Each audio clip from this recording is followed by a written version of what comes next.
والله يدعو إلى دار السلام ويهدي من يشاء إلى صراط مستقيم مثل الذين ينفقون أموالهم في سبيل الله كمثل حبة أنبتت 7 سنابل وكل في فلك يسبحون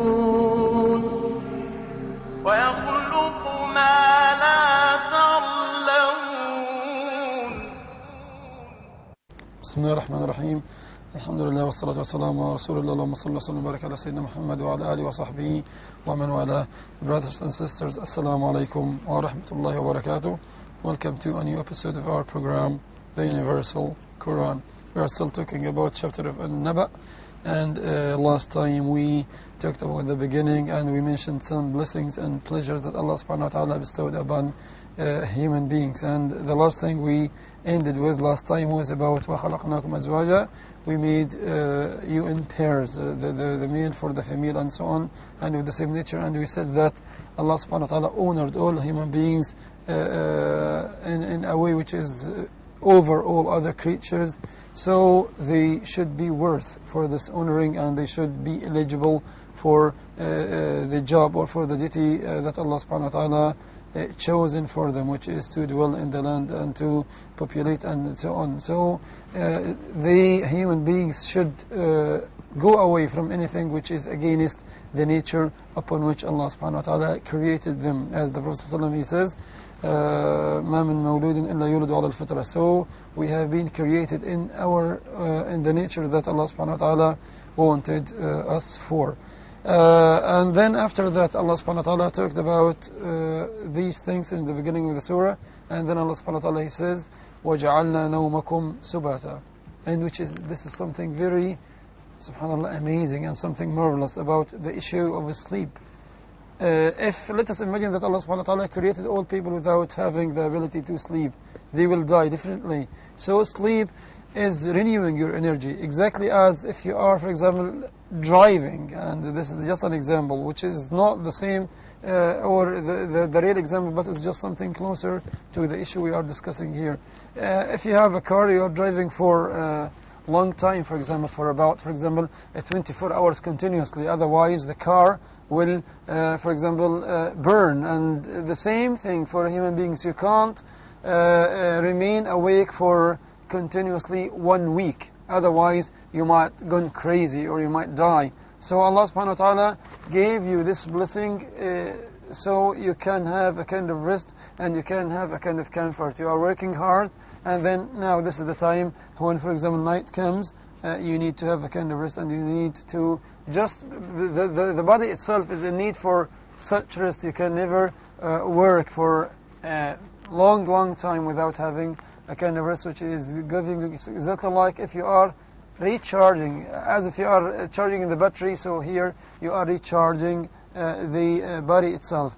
And one of the amazing things that, subhanAllah, till this moment, doctors and specialists and all those people have no idea about how people sleep, or they had an idea, but this is not the same thing, or they didn't come to a conclusion, and they said, for example, okay, sleeping, for example, comes and happens when so and so happens, and no, this is something, maybe one of the secrets that Allah subhanahu wa ta'ala did, or that Allah subhanahu wa ta'ala put in human beings. But there are many secrets which will remain unveiled by human beings, or human beings can't find solution for them, or can't know the reality of such secrets. The biggest of which, of course, is the issue of soul or spirit, or ar-ruh, as Allah subhanahu wa ta'ala says in Surah Al-Isra, وَيَسْأَلُونَكَ عَنُ الرُّوحِ قُلِ الرُّوحُ مِنْ أَمْرِ رَبِّي وَمَا أُوتِيتُم مِنَ الْعِلْمِ إِلَّا قَلِيلًا.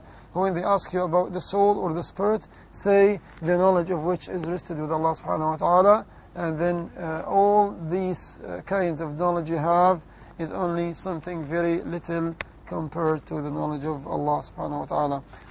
So Allah subhanahu wa ta'ala, He says here, وَجَعَلْنَا نَوْمَكُمْ سُبَاتًا. So if you need to have a kind of rest, you must go to sleep, and so on. Just to have some break, to recharge your battery, as we said, or to recharge the body itself, in order to why?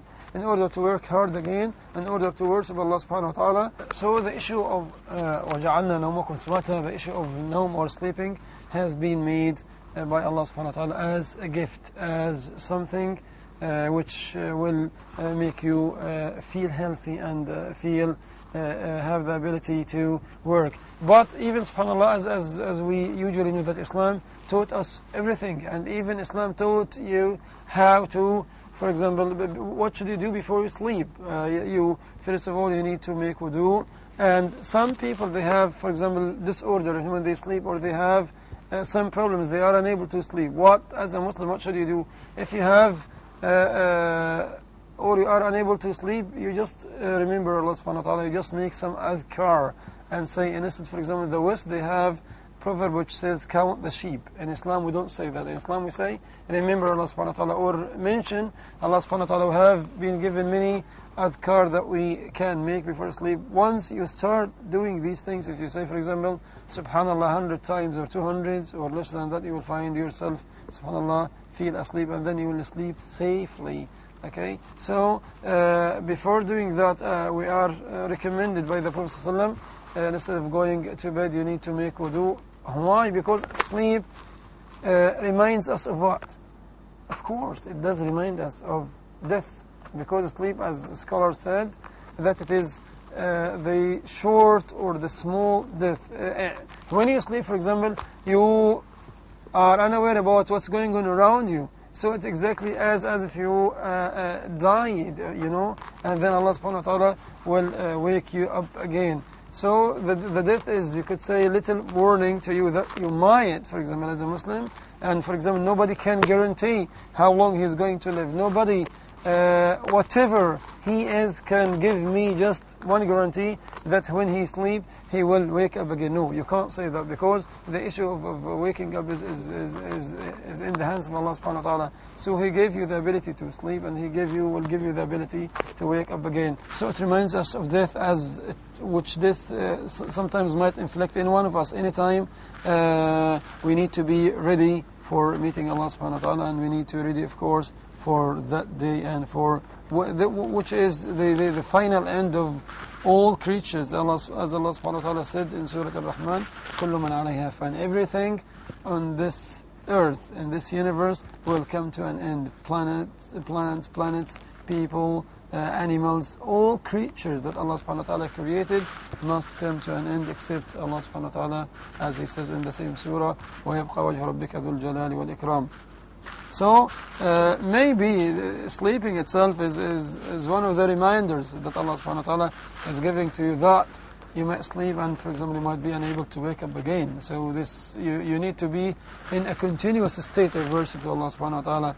As we know, the creation, or the purpose behind creation, is mainly to worship Allah subhanahu wa ta'ala. Allah doesn't want, for example, the number of Muslims to be 1 or 3 or whatever, how many billions or millions. No, He just wants them to be good believers, and to be devotees to Allah subhanahu wa ta'ala, or to devote part of their time to serve Allah subhanahu wa ta'ala and to worship Him. So the nawm, or sleeping, as the verse here says, وَجَعَلْنَا نَوْمَكُمْ سُبَاتًا, it has been made a kind of rest and comfort for you when you are working hard, when you do all these things. And after that, Allah subhanahu wa ta'ala says, وَبَنَيْنَا فَوْقَكُمْ سَبْعًا شِدَادًا, and haven't we built over you the 7 firmaments, or the firm 7 skies that Allah subhanahu wa ta'ala created. Also, وَجَعَلْنَا السَّمَاءَ بُرُوجًا وَزَيَّنَّاهَا لِلنَّاظِرِينَ.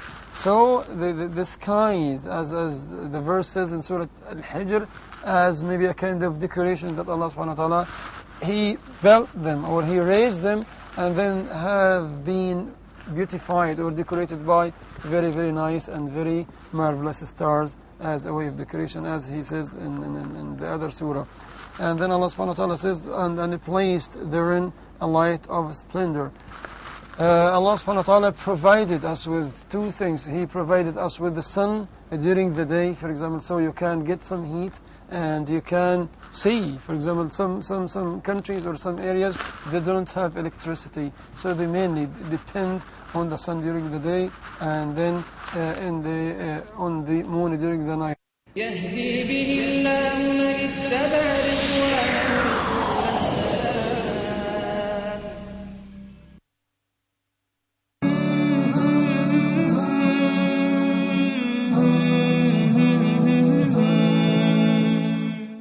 را ما ضا را ما ضا را ما ضا شهر رمضان الذي أنزل فيه القرآن.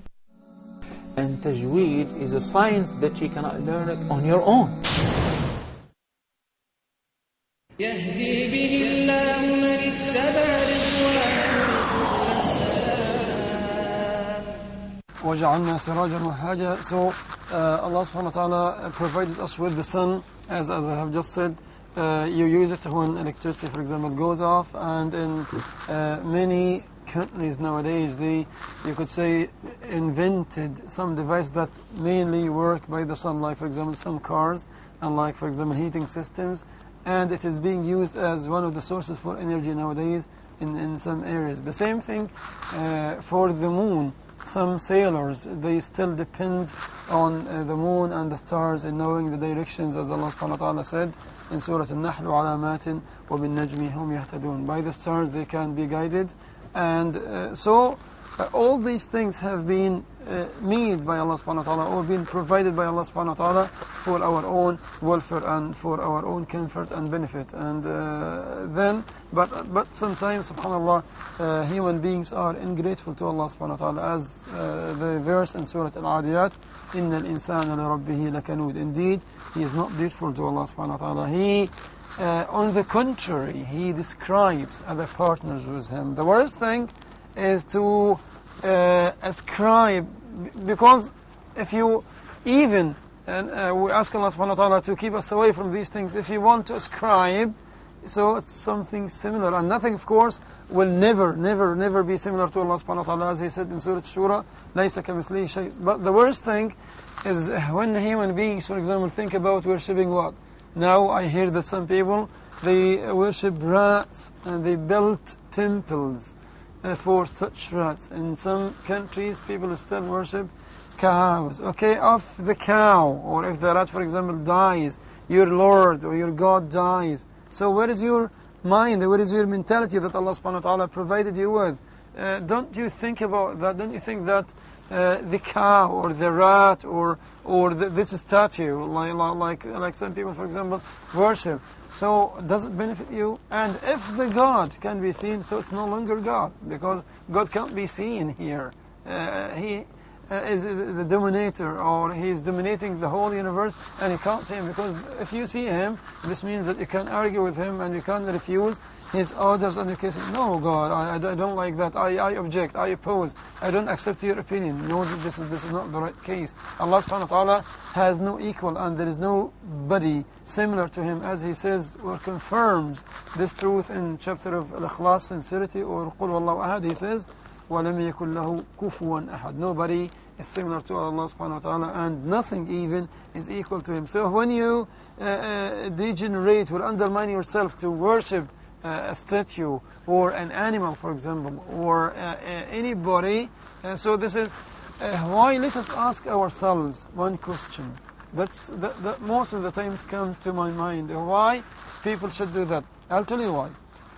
Because people do not like, for example, to be given orders. Nobody wants to be directed. You should do that and you shouldn't do that. You should, for example, pray and you should pay zakah. You should go for hajj. You shouldn't speak about people in a bad way. You shouldn't. And he hates these things. He hates these commands. He needs a God that he can design himself. Like Sayyidina Umar, when he converted to Islam, he said, they found him laughing, and they said to him, oh Umar, what made you laugh? And he said, before Islam, in the Jahiliyyah, I used to make my own gods out of sweet and then after that, when I feel hungry, I eat it. So what God is that? People are looking for comfort, are looking for a God that doesn't speak and that doesn't give order at all. For example, the cow doesn't give any orders. The rat can never give an order, okay? The statue can never speak. So they are looking for the God that they made themselves, that they designed themselves, a God which is suitable for any time, a God which is suitable for any age, a God that cannot speak, cannot give orders, and that God will never be displeased with you, and He will never be pleased because animals have no feelings and statues can't talk. But Allah subhanahu wa ta'ala is not like all these things, and He is superior to all humanity. He is superior to all other creatures. He is superior to the whole universe because in a clear word, or in the clear words, He created them. So He is dominating them, and He can deal with them as He likes or as He wills. And Allah subhanahu wa ta'ala and as I mentioned the story of the debate between Prophet Ibrahim and the tyrant Namrud, Sayyidina Ibrahim, when he told him that Allah subhanahu wa ta'ala is bringing the sun from the east, or Allah subhanahu wa ta'ala creates death and life, not similar to as in Namrud, for example, when he was told that, he said, yes, I do the same thing. And Sayyidina Ibrahim asked him, how? He said, okay, if somebody is going to be punished, I would spare that and then I'd punish somebody else so that the other one will die and the other will live. And Sayyidina Ibrahim, when he found this person is arrogant, he told him, okay, Allah subhanahu wa ta'ala is bringing the sun from the east. Can you bring it from the west? And then he was defeated, and his claim was refuted by Sayyidina Ibrahim. These things, I mean, the sun, the moon, the stars, and these kinds of gifts or pleasure that Allah subhanahu wa ta'ala provides us with, nobody can claim that. But sometimes people, because of the power they have, they think that they are superior to all humanity, or they are gods. An example is Fir'aun, or Pharaoh, when he said to his people, مَا عَلِمْتُ لَكُمْ مِنْ إِلَهٍ غَيْرِي, I know no God for you except me. And he said, I am your superior, or I am your higher Lord, in Surah Al-Nazat, as Allah subhanahu wa ta'ala stated. فحشر فنادى فقال أنا ربكم الأعلى. He's just a human being. Who are you to claim that? And who are you to claim, for example, a prophet? And you know that Prophet Muhammad was the last messenger that Allah subhanahu wa ta'ala sent in the chain of messengers who were charged by the duty of proclaiming the oneness of Allah subhanahu wa ta'ala and conveying the message of Islam, conveying the message of monotheism or Tawheed. Allah subhanahu wa ta'ala says, وَجَعَلْنَا سِرَاجًا وَهَاجًا. And after that, after He made or provided you with light during the day and night, I mean the sun and the moon, after that Allah subhanahu wa ta'ala is saying, وَجَعَلْنَا وَأَنزَلْنَا مِنَ الْمُعْصِرَاتِ مَاءً ثَجَّاجًا. So He provided you with all things by which you can live. He didn't create you, for example, without giving you fruits, vegetables. And now here He says, وَأَنزَلْنَا مِنَ الْمُعْصِرَاتِ, from the clouds Allah subhanahu wa ta'ala sent down ma'an thajjaja. People said thajjaja means that in great amounts, or for example continuously. So as we watch, sometimes the rain, sometimes they come continuously, or they come, for example, in great amounts. And by water life would become stable. If there is no water, for example, all creatures, animals, plants, human beings themselves will die. As Allah subhanahu wa ta'ala is giving us many examples about water and what does water do, for example, to the land. Allah subhanahu wa ta'ala in Surah Al-Hajj, فَأَنزَلْنَا عَلَيْهَا الْمَاءَ اهْتَزَّتْ وَرَبَتْ وَأَنْبَتَتْ مِنْ كُلِّ زَوْجٍ بَهِيجٍ. When water comes to for example, any field or to any ground, grow well, for example, different kinds of plants and different kind of vegetables will grow and will come for the benefit of human beings. So Allah subhanahu wa ta'ala says here, لِنُخْرِجَ بِهِ حَبًّا وَنَبَاتًا. The Quran, as I said, gave many examples about water and what does do, for example, to the land. If you have a piece of land and it is barren, for example, and then suddenly an amount of water fall down, loads of different kinds of plants will grow immediately. Allah subhanahu wa ta'ala, not immediately, I mean after a while. Allah subhanahu wa ta'ala also gives another example in chapter of Al-Kahf. He says, وَضْرِبْ لَهُمْ مَثَلَ الدُّنْيَا كَمَاءٍ أَنزَلْنَاهُ مِنَ السَّمَاءِ فَاخْتَلَطَ بِهِ نَبَاتُ الْأَرْضِ فَأَصْبَحَ هَشِيمًا تَذْرُوهُ الرِّيَاحُ وَكَانَ اللَّهُ عَلَى كُلِّ شَيْءٍ مُقْتَدِرًا. So this life, dunya is like that. Dunya is like a piece of land which was barren, and then an amount of water fall down, and then some plants, for example, grow, and after that, if you have a tree or a kind of plant, and it will grow, and then it will become old, and after that, it will fall down, and it will come to an end. So this is life.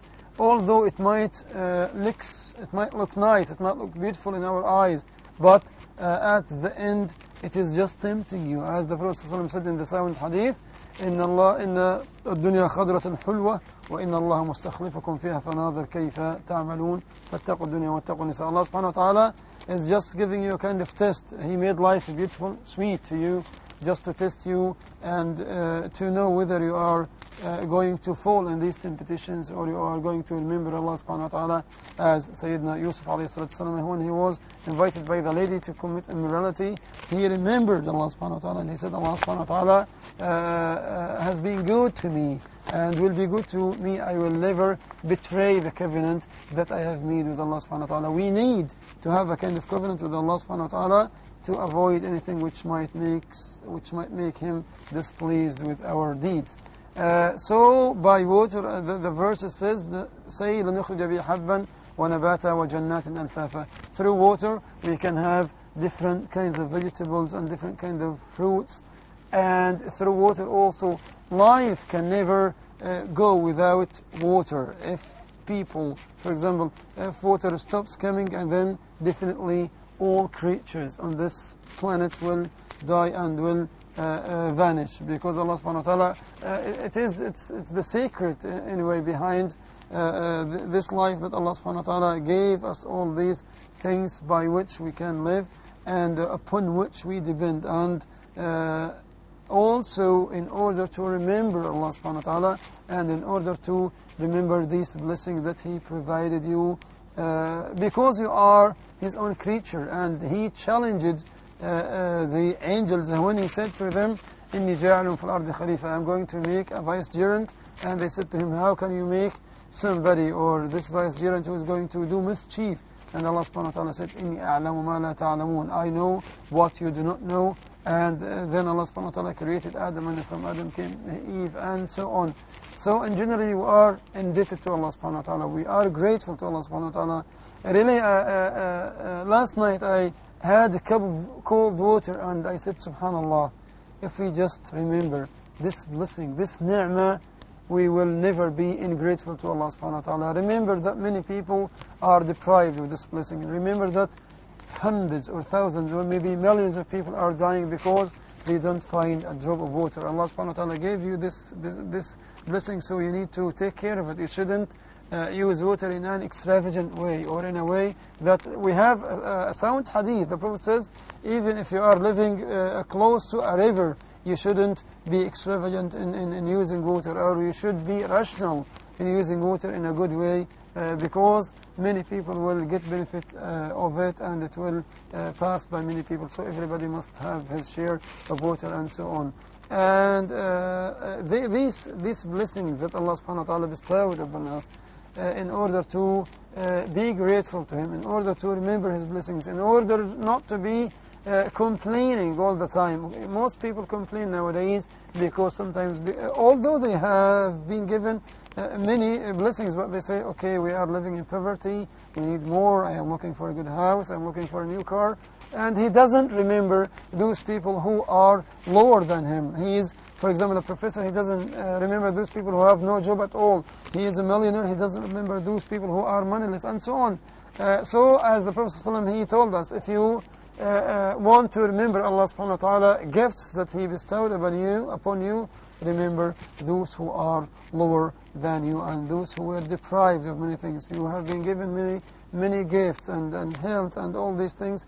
Remember that a lot of people do not have sound health like the one you have. Remember that many people do not have money as you have. Remember many things. Many people have no house at all. They are homeless. And alhamdulillah, you are living in a very spacious and luxurious house, which is very good to you. So these things are to, and you will be asked about them. As Allah subhanahu wa ta'ala said in Surah At-Takathur, ثُمَّ لَتُسْأَلُنَّ يَوْمَئِذٍ عَنِ النَّعِيمِ. You will be asked about the blessings. You will be asked about the luxurious life that you, for example, led. You will be asked about all gifts that Allah subhanahu wa ta'ala gave you before, because you are like a trustee over that. And Allah subhanahu wa ta'ala gave you this in order to test you. At the end, I thank you for being very good listeners.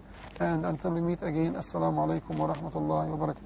وترى الجبال تحسبها جامدة وهي تمر مر السحاب صنع الله الذي أتقن كل شيء إنه خبير بما تفعلون مثل الذين ينفقون أموالهم في سبيل الله كمثل حبة أنبتت 7 سنابل وكل في فلك يسبحون